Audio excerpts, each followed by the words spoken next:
continuing this week with our journey through Exodus, which Gary started last week.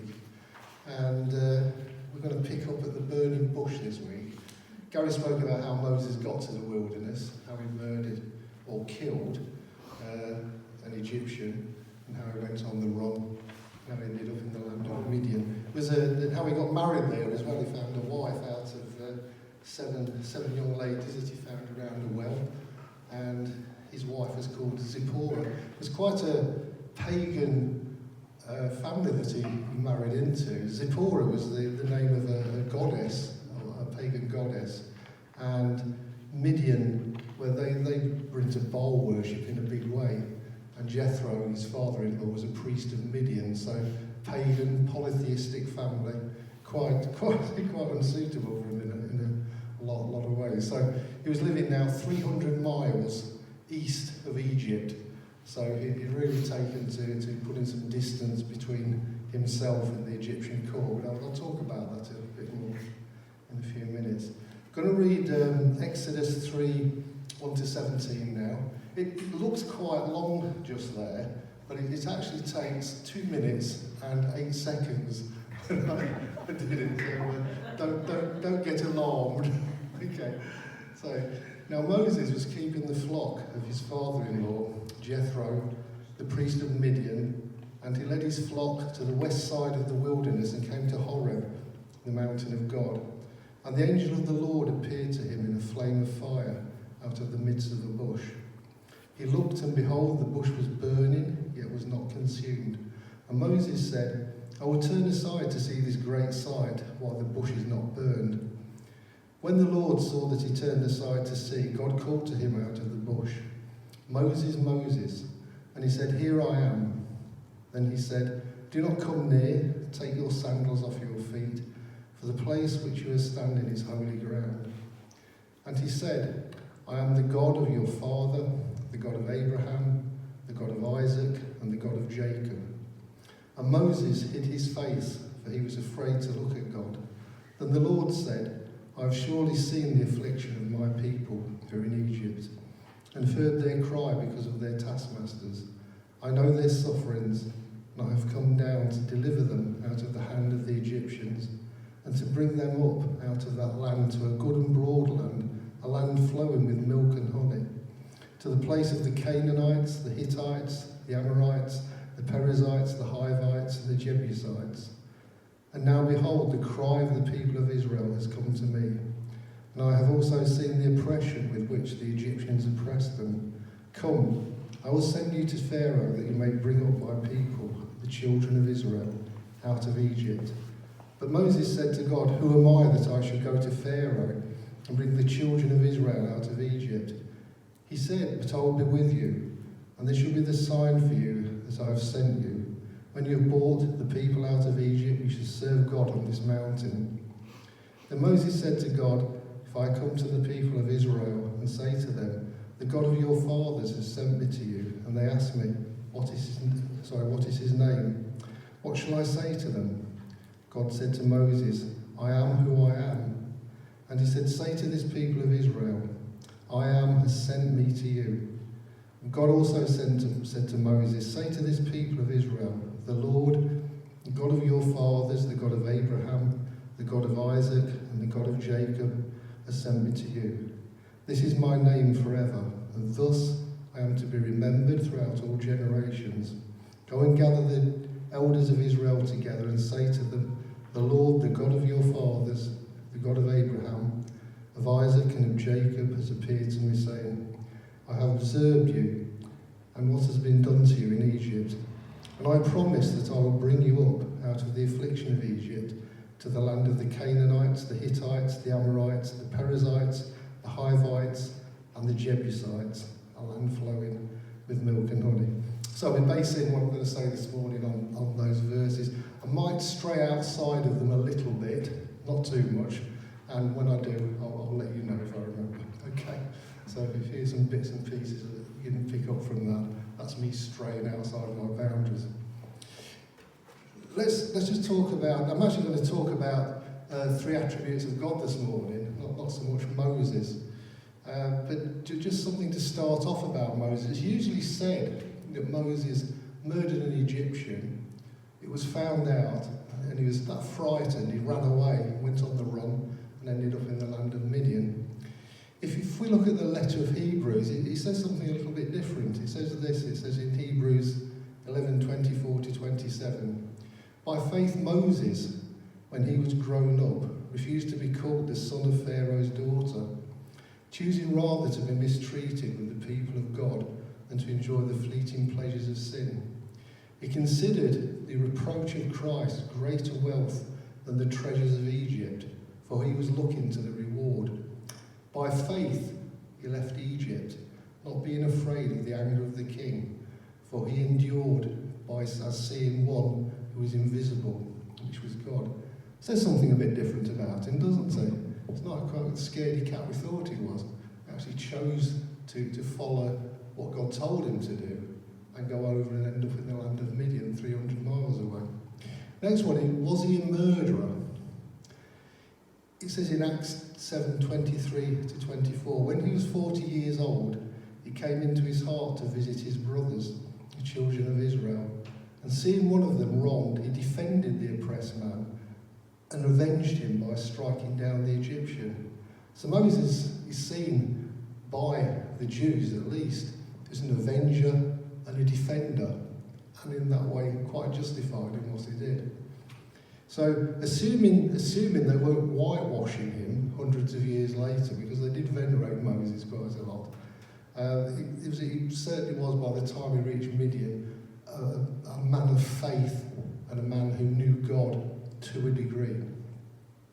And he'd certainly changed in the last 40 years when he reached that place. In Acts we're told, in Acts 7:22, and Moses was instructed in all the wisdom of the Egyptians, and he was mighty in words and deeds. He'd grown up in Pharaoh's court, he'd been very well educated, he had power there, he had authority, he had wisdom and learning, and he was held in quite high esteem, I would say. But here he is, now he's in exile from the court of Pharaoh, he's in the wilderness, his company is I don't know how many hundred sheep, which he looked after, was in a job with no prospects, no future, and no real status in the family he'd married into, telling him to clear off and look after a few hundred sheep for almost the rest of his life was not a sign of great favour with Jethro, I'd say. So that's what he did. He led them from watering place to watering place. He looked after them. He did first aid on them. He fought off the predators. He went looking after them when they strayed away. And he was also responsible, as shepherds were in those days, for any that got killed or died. He used to have an accounting at the end of every 6 months as to how many sheep had gone he couldn't account for. And it was usually taking out the shepherd's wages then, such as they learned. And I think Moses, in a lot of ways, thought, this is it for me now. I think he fully expected to do that into his old age, and probably die as well out there. There were plenty of opportunities for dying in the wilderness with a load of sheep. You could get killed by other shepherds fighting over water rights and pasture land, because they just used to stray around the area. Nobody laid claim to the land, but the shepherds would clash at times over where people would park their sheep and how long they'd let them stay there. And he could get bitten by a snake, he could fall into a ravine. There were lots of things he could do. And one day, this was the moment when God intervened into his life personally and directly. This was the moment when he was going to bring Moses into his destiny. Moses saw this burning bush in the wilderness. Nothing particularly unusual about that. There were plenty of burning bushes around from time to time. The dry heat out there was terrible. And probably a thorn bush, they used to dry out, used to dry out regularly, and then spontaneously burst into flames. So I'd seen all this before, but this was a little bit unusual. The flames didn't go away, they didn't go out, they continued. So he went over to it, and his life changed forever.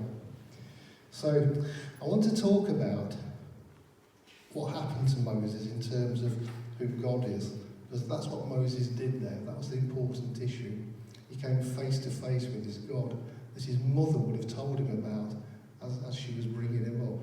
He knew quite a lot about God, I would say, but he didn't know God personally. So the first thing he learned, I would say, is that God is holy. The reason that God used a burning bush, it wasn't just an attention-grabbing novelty in the middle of the desert, something that he needed to get Moses over to him.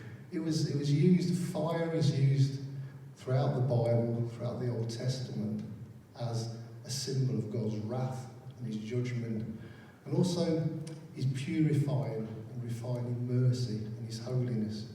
And this is what it was representing to Moses here. This is what he was going to find out, that God was a holy God. And the first thing he was asked to do, or told to do, was take off his sandals. And there's nothing unusual in that either. In the culture of that time, you did that when you went into the temples, when you thought you were face to face with whatever God you were worshipping at the time. You took off your sandals, and you did it in front of royalty as well. You went in front of a king or a ruler, you took off your sandals. Some cultures still do that today.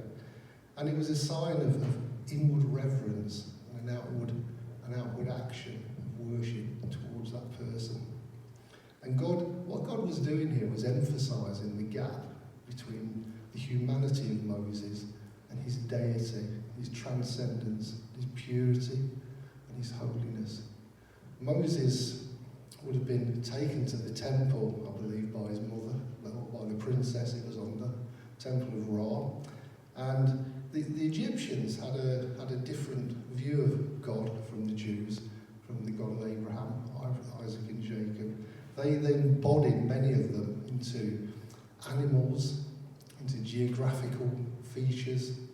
The River Nile was worshipped as being holy, for instance, into insects, as I've said, and into strange human-beast hybrids. If you've ever taken an interest in Egyptian culture, you see Anubis, the god with a jackal's head and a man's body. That's how they saw their gods. It was trying to express something about them. But they didn't have this idea of separateness from their gods. Their gods were part of them, part of their life, part of this universal force that bound everybody together. And I don't think Moses would have been used to the idea of separation at all, would have been used to the idea of this God that was different from everybody else and every being. But God's holiness means separation, and that's what it should mean to us as well, I believe. He's set apart from everything that is created. In the Jewish mindset, God's transcendence, his purity and his holiness is just something we cannot attain to at all. Nothing we can lay hold of. They say he's not us and we're not him. He's separate from us. They believe, as we do, that God is active amongst people and is with his people, but he's not of his people. God is holy, but he's not a million miles from us. The Greeks believed that their gods dwelt in some kind of lofty distance above everything and looked down on everybody. And God doesn't do that. He's among us, among his people, with them all the time. And sorry, got my notes in the wrong way around this morning. Moses was so awed by this experience that he had. When he wrote his famous hymn of victory after the Red Sea, he said, "Who among the gods is like you, O Lord? Who is like you, majestic in holiness, awesome in glory, and working wonders?" I'm not wishing to be critical when I say I think to a large degree in our Western culture, we've lost that personal sense of awe and reverence and God's holiness. When we come to, and I'm not criticising this fellowship either, it's just the way we are. I think it's something we really need to recapture in the days ahead. God and his transcendent holiness. I think we are familiar with God at times in a way that would absolutely appall the Jews. I mean, they cannot bear, they don't mention his name, they don't write it down, they miss letters out. And I think our sense of familiarity with God would absolutely appall them. In Isaiah 6:1-3, we see Isaiah's vision of God in the temple, high, sitting on a throne, lofty and exalted, seraphim surrounding him and calling to each other, holy, holy, holy. And what does Isaiah do? Well, he doesn't have a little chill time with God. And he doesn't say, oh, how are you doing today, Lord? Are you okay? No, he says, woe is me, I am ruined, for I am a man of unclean lips, and I live among a people of unclean lips. And I think this was the inner experience of Moses that day. He suddenly saw himself for what he was before God, and had this revelation of the holiness and the transcendence of God. And I certainly pray that's what happens to us when we come together as a fellowship as well. Second, God is a promise keeper. I don't think you've heard of this person. Dr. Everett Storms is a Canadian, and I don't expect you to. He must have had a lot of time on his hands. He counted every promise in the Bible, and he published a magazine article about it. And he said, the Holy Scriptures contain a grand total of 8,810 promises. How do I know? I personally counted every one of them. So there's an achievement in your life of any Christian, counting up 8,810 promises in the Bible. None of these promises can be shown to have not to come around or failed. There are a lot of them still to come, but not one of them has failed. Not one of them can be pointed at and say, well, that didn't happen. God didn't bring this around in some way. God keeps his promises. It doesn't matter when he made them or who he made them to. He'll keep them. He made a contract with Abraham some 300 years before the burning bush. And he said this, Genesis 12:1-3. Now the Lord said to Abraham, go from your country and your kindred and your father's house to the land that I will show you. And I will make of you a great nation. I will bless you and make your name great, so that you will be a blessing. I will bless those who bless you, and him who dishonours you I will curse. And in you all the families of the earth shall be blessed. And he also went on to promise Abraham that his descendants will be as the dust of the earth. Now, of course, there's another side to God's promises, aren't there? He promised the Jews as well, or the Hebrews, that if they went into this land of milk, flowing with milk and honey, if they turned away from him, and if they turned away to idols and abandoned the God that brought them in there, he'd throw them out of the land as well. And that's exactly what happened 3 times as well. Babylon, Persia, and Rome. They threw them out every time. But God's promises still stand. And we've seen in our lifetime, well, certainly my age, in my lifetime anyway, God keeping his promise to Israel, to the Jews, gathering them back after they survived the Holocaust in 1948. They became a nation again. And now they've got the 8th best army in the world, something like the 3rd best economy, and they're absolutely flourishing. I don't want to turn this into a pro-Israel talk or anything like that, but these we see it before our very eyes, and it absolutely astonishes me how God could preserve the Jews for 2,000 years amongst all the nations, how they got persecuted, how they got abused, and how they were never assimilated into the countries around them, and came out at the end into their own land and were still distinctly Jewish and still are today. God who keeps his promises to us. And I've got to say, if God didn't keep his promises to Israel and to the Jews, there's absolutely no reason he would keep his promises to us. He might just change his mind, something like that. But he's a God who can be depended on. If we're going to trust our souls and what we do for eternity to God, We've got to know him as a promise-keeping God. And he's made that promise to us, hasn't he? And we can trust and know that that's just what he's going to do. But here's God intervening through an 80-year-old shepherd now in the wilderness, looking after sheep, no particular future ahead of him. And Moses has changed quite a lot in that time. I don't think there's a lot to recommend him. And all Moses has to do is leave his family, leave the sheep, travel 300 miles to the west, walk into the Pharaoh's court and tell Pharaoh that he's got to let the Hebrew slaves go free. That's all there is to it. Quite easy, isn't it? I don't know why it is that God at times, many times, seems to delight in choosing the most unlikely people to bring about his promises. Our Messiah himself, look at his genealogy, look who he has it, a prostitute, a man who said his wife was his sister and nearly put her into being a concubine, a widow who seduced a father-in-law, presented him with 2 children, a king who committed adultery and the woman he committed adultery with, and he despised pagan Moabitess as well, Ruth. And we shouldn't be surprised, should we really? I mean, he chose us, didn't he, to bring about his promises, to bring about the end of the age. So, if he can do it in us, we shouldn't be surprised that he does it in them and he chose them. It's as though God likes to let difficult or impossible circumstances to develop, and then he can show his glory through them. The fickleness and faithlessness of these Hebrew slaves that Moses was going to be part of liberating didn't bother God one little bit.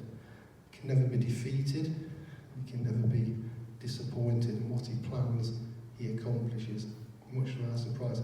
A God who starts what he finishes. It says in 2 Timothy 2:13, if we are faithless, he remains faithful, he cannot deny himself.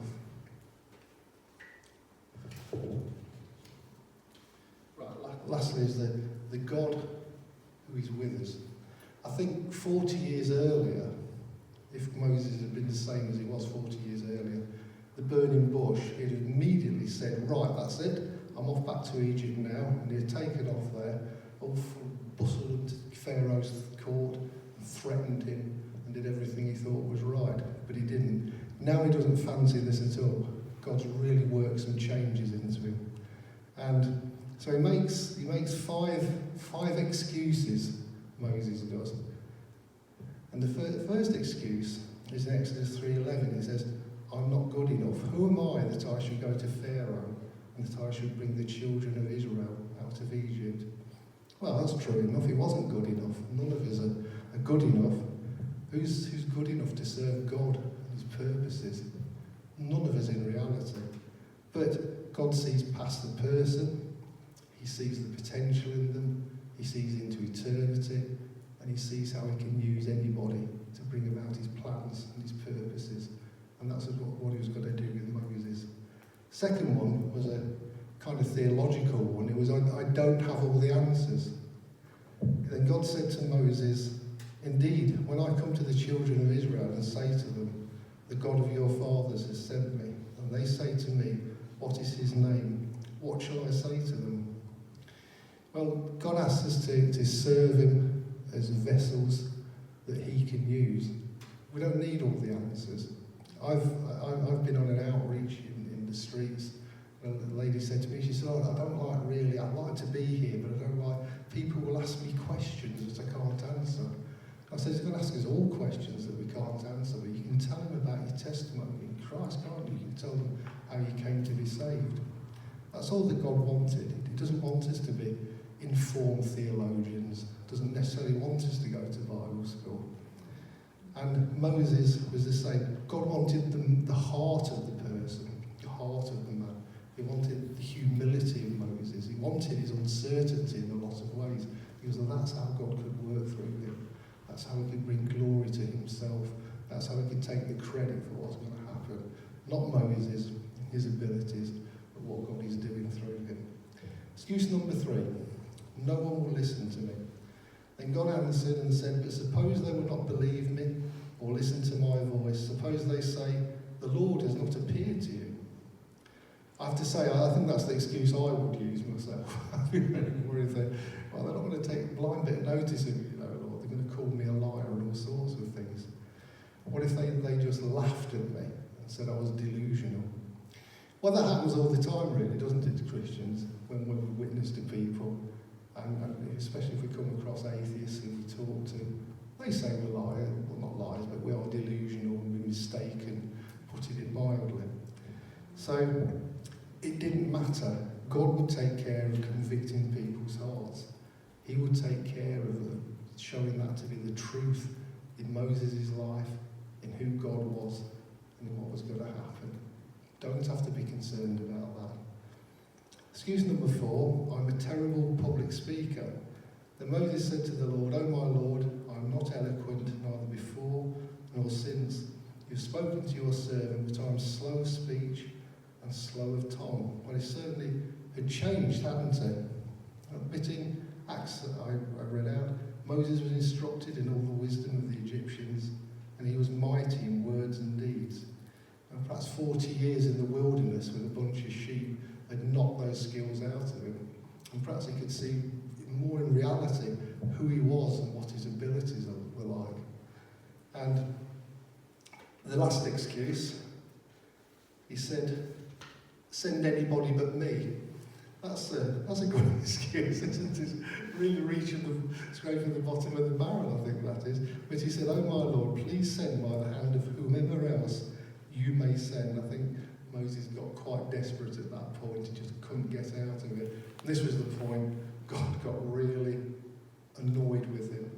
So Moses, I've got to say, when Moses went along with this, he pursued what he had to do with a wholehearted commitment to the task ahead, which he did for the next 40 years once he'd given in. But all God wanted was a willing servant with a humble heart, and Moses was the man. He was the one who was going to do this for him. Whether it was fear, reluctance, willingness, or something else, Moses didn't want to do it, but he did go in the end, and he made a good job of it as well. Served God faithfully. I think we live in a time in the future where we're going to be like Moses. We're going to be asked to do things for God that frighten us, astonish us, amaze us, things that we can't believe that God's calling us to do. But more about that in a little minute. So, in conclusion, we've got to talk about a holy God, talked about a God who keeps his promises, and a God who is with us. Well, so what? Does Moses and what happened to him matter to us? Yes, it does very much. We're part of something that God's working through history. Abraham, Isaac, Jacob, the 12 tribes, Hebrew slaves in Egypt coming out, on through the Old Testament to the time of Christ, the church age, second coming of Christ, 1,000-year reign, the last judgment, and the eternal state, the new heavens and the new earth. Moses was part of that, and we're called to be part of that as well. It's the same God we serve, and God wants us to have the same understanding of himself that Moses did, and God wants us to honour our calling as well. And God's quite willing to use us. He wants to use us. It astonishes me sometimes. When I was a young Christian, I had no doubt in my mind that God wanted to use me. I was that wonderfully talented, and God had a real bargain in me. Well, time goes on, doesn't it? God brings things into our life. And a few years later, I had quite a different view of myself. I was quite reluctant to do anything in some ways. I was afraid of making such a mess of it. Started to see who I was. But God had different plans. Our paths might not be as spectacular as Moses. They might not be as incredible. We're not going to part the Red Sea. We're not going to do miracles in front of somebody like Pharaoh. But it's as important as what Moses is doing. The magnitude of what Moses did and what we do here in Borough is the same in God's eyes. It matters to him. It's all part of his plan. I believe that the church, as we know it, is going to change in the very near future. I'm not criticising denominational churches here either.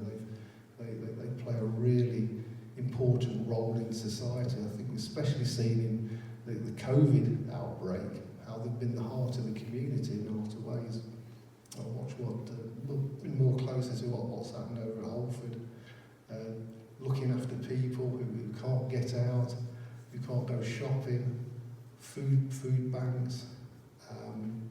Sometimes it's the only hope that the homeless have, isn't it? The local church who looks after them. So I certainly wouldn't be disparaging that. But I still think things are going to change.